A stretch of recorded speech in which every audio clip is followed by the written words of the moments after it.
When the thoughts are calmly collected and the imagination is properly directed, the dots are easily connected. Welcome to episode 1. Who am I and why should you care? Well, I'll just start with the name I was given. Nikolaos Athanasios Sofianos. Greek for Nicholas, or Niki is victory, Laos is of the people. Athanasios, or Thomas, like the book of Thomas, is immortal. And Sofianos, you might recognize the word Sophia from early Christian Gnosticism, which is Sophia is the goddess of wisdom itself. And essentially, I feel like I'm the victory that I could possibly be is showing up like this. However, in this age, it's like I feel like I'm ready to like tackle these. And even like with a last name like Sofianos, it's almost like it means philosopher essentially. So I've only and always, since I was a kid, asked questions to the point people would always be like, why are you such a philosopher? And I never understood that until I later learned about nomenology, etymology, and all the things that we're going to be talking about, and how and why, like even just being left-handed has been a huge part of my journey. Like I was told by a Catholic priest, that's the hand of the devil. And then later I learned in physiology that the Latin word for the left side of our body is sinister. And it's like, it was this great personal inquisition that was inspired as a result of even just that. Why the left-handed bandit? I feel so stranded. I'm like from another planet.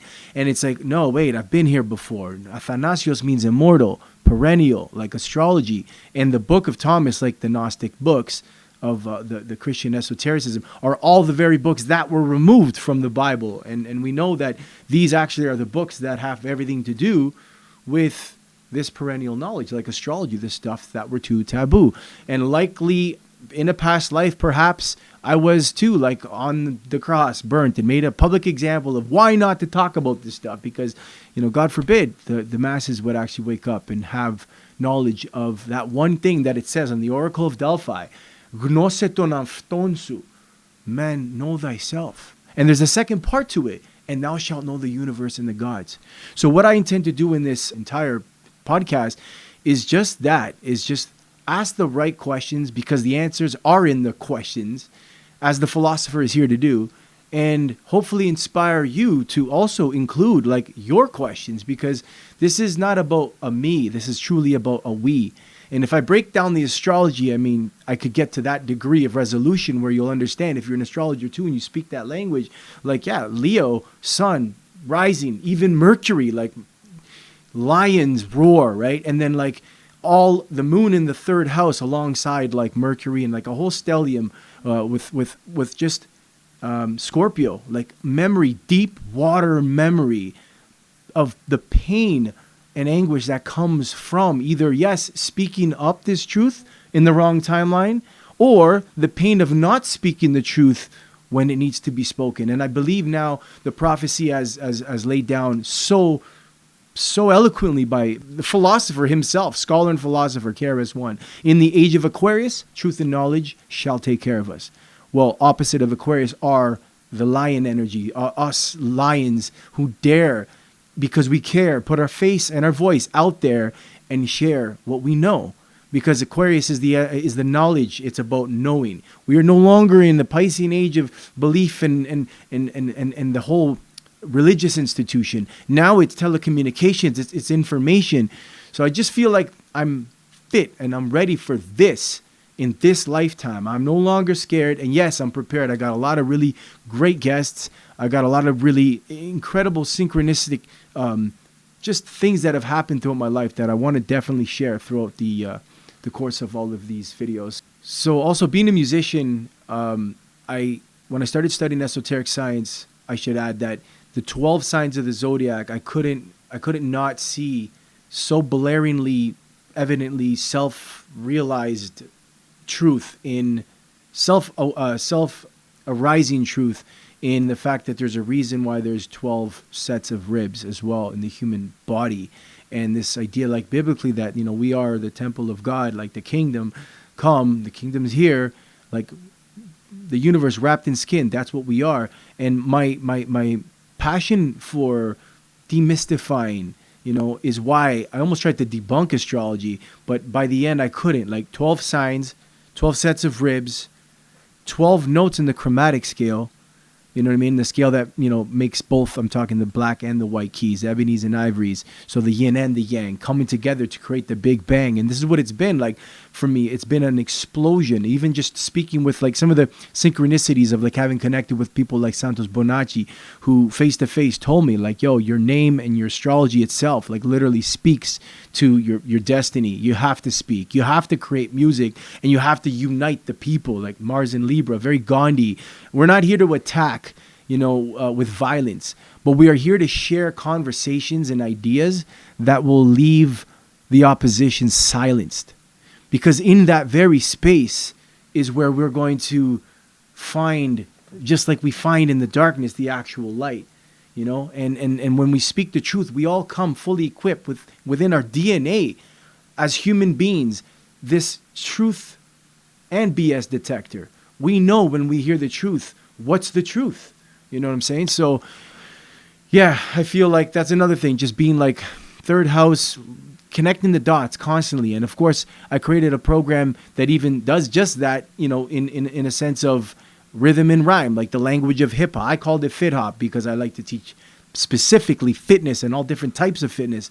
So a little bit about my story real quick. Part of why I created even like what I called Fit Hop, I later called Fit Hop, trademarked and everything you could see online, the work I do with youth in schools. But is like I flew under the radar in school only because I was training gymnastics rigorously, competitively, like 3 to 5 days a week. And then on top of that, I was like playing drums. And when I was not allowed to tap my desk, I was like literally beatboxing, like under my breath. I had this thing that today you're very familiar with, that ADD, right? ADHD. Well, I flipped the script on both of them. ADD means an alternate drive in destiny. I became aware that I was just different and I'm here for something different. And I embraced that finally. It took some time because there's a lot of shame involved with your mind constantly, butterfly, like. But then at the same time, recognizing ADHD, I can't remember where I read that or where I heard that, but it's like attention dialed into higher dimensions. And that's exactly what that is. It's like, whoa, man, it's like you have this constant connection, which we all do. But like the ADHD brain is like the average like car might like run on like either diesel or gasoline. The ADHD brain is like run on like jet fuel. And if you're properly eating, which I was doing, like because I was training competitive rigorously, and you're properly channeling the energy out, the excess energy, then what I found I had was this ability to hone like razor sharp focus and naturally like just go between like the zooming of the lens of a camera, like go razor sharp into something to demystify it, to dissect it to the just impeccable, irrefutable truth of what it is. But then I also had this ability to like zoom right out and see where it places within almost like a constellation to create a particular picture that's trying to tell a story, which is essentially what astrology is. It's just the story of the planets and how they pass through these different constellations, like how they have everything to do with our human experiences. And that's all this is an investigation for me. It's a constant life investigation. I injured myself at a point that really like humbled me and awoken the great teacher within to start like really asking better questions. And I really look forward to you guys like being a part of this too, because if you know me, and I know a lot of people, know me, really, it's like I'm all and only about the we. No one gets it unless we all get it. So may I be able to live up to my name through this and with you guys as well, to be the victory of the people, for the people, with the people, just victory. That's it. So thanks for watching the first episode. And I promise there's going to be a lot of really good stuff, both solo, but then also with some incredible guests. You're going to hear a lot of rhymes because I've spent literally the last more than a decade just constantly tracking that which I'm tapping. Like it's always happening. And that's another part of being constantly tapped in. ADHD, attention dialed in. So this one is the one I wrote specifically for this channel, for this whole project, really, this journey. It's when the mind is calmly collected and the imagination is properly directed, the dots are easily connected. And therefore, the calming of the mind, whether it's through breathing, breath work, we're gonna explore all the things. You know what I mean? Everything.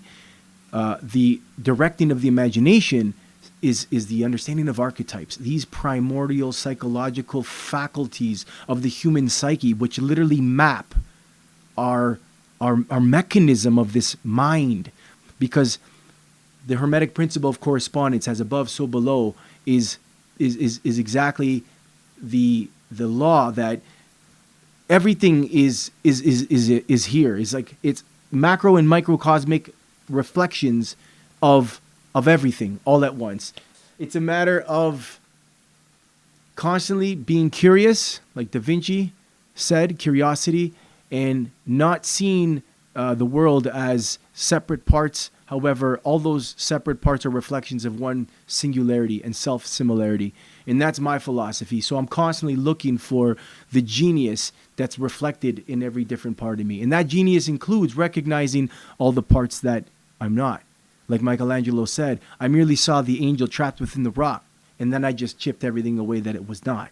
So these are some of my icons: Nikola Tesla, Leonardo da Vinci, Albert Einstein. You know, like imagination, not only it's like understanding and directing your imagination through understanding archetypes, but imagination is it's the preview of life's forthcoming attractions. And it's also more important than knowledge. And of course, that's something we don't learn in college. Because knowledge, the word itself, gnosis, Gnosticism, like I said, where the last name itself, Sophianos, is not just philosopher, but Gnostic philosopher, theosopher. But when you understand that these are all, this is what we're here to do, as we did as kids, is just connect the dots and bring the picture together and share our thoughts. So again, when the mind is, calmly collected and the imagination is properly directed, the dots are easily connected. I'm your host, Nico Sofianos. Remember who you are.